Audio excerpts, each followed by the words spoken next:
Hi everyone, তোমরা সবাই কেমন আছো? আশা করি তোমরা সবাই ভালো আছো, সকলে সুস্থ আছো। আমি কিন্তু একদমই ভালো নেই গো। আমার আজকে প্রচণ্ড মন খারাপ। সবারই বলতে মন খারাপ। আমাদের ঘুম থেকে উঠে সবাই মন খারাপ করে বসে আছি সকাল সকাল। কারণ হলো একটাই, যে আজকে হলো রাখি পূর্ণিমা।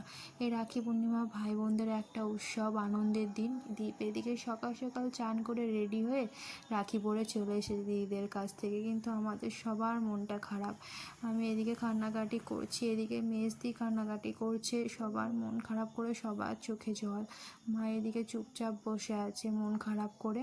আজকের এই দিনটা আমরা সবাই খুব হই হুল্লোড় করি, মজা করি, খুব আনন্দ করে কাটাই এই দিনটা। কিন্তু আজকের এই দিনটা আমাদের ঘরটা যেন ফাঁকা ফাঁকা। আমার ভাই নেই গো, ভাই চলে গেছে, কবে আসবে জানি না গো। রাখি পূর্ণিমার দিনকে প্রত্যেক বছর আমার বড়দি আসে, আমার মেজদি আসে, আমার মাসির ছেলেকে নেমন্তন্ন করি, সে আসে, সবাই মিলে আনন্দ করি। তো প্রথমে বড়দি বাঁধে, তারপরে মেজদি বাঁধে, তারপরে আমি বাঁধি শেষে। কিন্তু এবছর বড়দি আসেনি, ভাই নেই বলে। মেজদি এসেছে অনেক দিন হয়ে গেল, রাখিটা কাটিয়েও বাড়ি যাবে ভাবছিল।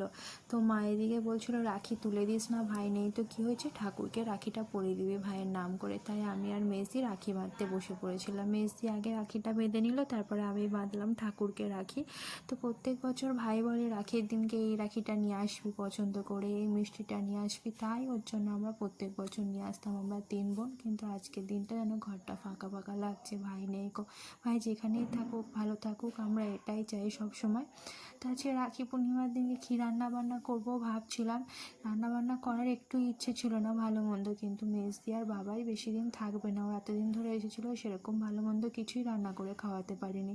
তাই রাখির পরেও চলে যাবে বলছিল, সেজন্য ভাবলাম তার আজকে বিরিয়ানি করে খাইয়ে দিই বাবাইকে। আমার মেজদির ছেলের নাম হলো বাবাই। আর একটা ছোট্ট আমাদের অনুষ্কা বুড়ি রয়েছে, মাত্র এখন এক পা করে হাঁটতে শিখেছে। আমি সবাইকে রাখি বেঁধে চলে এলাম, আমার জ্যাঠার ছেলেদেরকে, আমার দাদাদেরকে প্রত্যেক বছরই রাখি বাঁধি, তাই এবছর রাখি বেঁধে এবার রান্নাবান্না করতে বসে পড়েছি। তো ভিডিওটা আমি তোমাদেরকে সেরকম করে দেখাতে পারিনি, কারণ আমি একা হাতে ভিডিও করতে হয়, আমার ভিডিও ধরার কেউ নেই গো।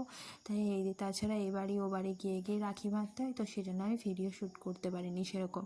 তো এদিকে দেখো বিরিয়ানি মশলা ভাজা আমি চাপিয়ে দিয়েছি, আর এদিকে পেঁয়াজ ভাজা। বিরিয়ানি মশলাটা আমি বাড়িতেই বানাই, সব গোটা মশলা দিয়ে।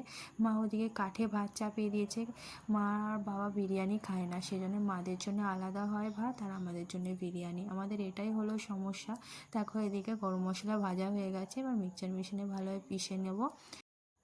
মা আর বাবা কোনোদিনই বিরিয়ানি খেতে পছন্দ করে না, তাদের ভালো লাগে না। আমি মেজদি বাবাই আমরা সবাই বিরিয়ানি খাই। বড়দিরাও যখন আসে, সবাই যখন আসে তখনই বিরিয়ানিটা বানাই, তাছাড়া সেরকম বিরিয়ানি সবসময় বানানো হয় না।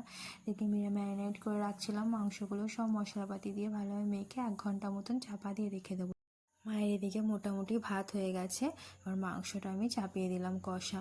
মাংসটা যখন আমি কষা চাপিয়েছি তখন বাজে প্রায় হয়তো 3টে নাগাদ। এখনও দেখো বিরিয়ানির ভাতটুকুন হয়েছে, আর মাংস কষা চাপিয়েছি। মাদের ভাত হয়ে গেছে, এদিকে মাদের জন্য আলাদা মাংস কষিয়েছি, আর মা একটু সেদ্ধ ডাল করেছিল বাবার জন্যে। বাবা আর মা এই মাংস কষাটাও খাবে না, কারণ এতে মশলা দিয়ে আছে, তারপরে দই দিয়ে আছে, লেবু, বলে বাবা আর মা খেতে চায় না। এদিকে আমার মাংস কষানো হয়ে গেছে, ভাতটা আমি বিরিয়ানিটা দমে চাপিয়ে দিয়েছি। বিরিয়ানি দমে চাপিয়ে দিয়েছি, আমার আর শরীর বইছে না, ঘরে চলে এসেছি একটু শোবো বলে, পাখার হাওয়া একটু শোবো। এত গরম করছে, ঘেমে গেছি অতিরিক্ত। দেখো কটা বাজে, এখন 3:30 নাগাদ বেজে গেছে। খাবো কখন, খেতে খেতে আমার 4টে মতন বেজে যাবে। তাছাড়া ঘরেরও কিছু কাজকর্ম রয়েছে, কাদা বাসন জমেছে, সেই বাসনগুলোকেও মাজবো। এখনও অনেক কাজ পড়ে আছে। চলো আজকের ব্লগটা আমি এখানেই শেষ করছি, চলো টাটা।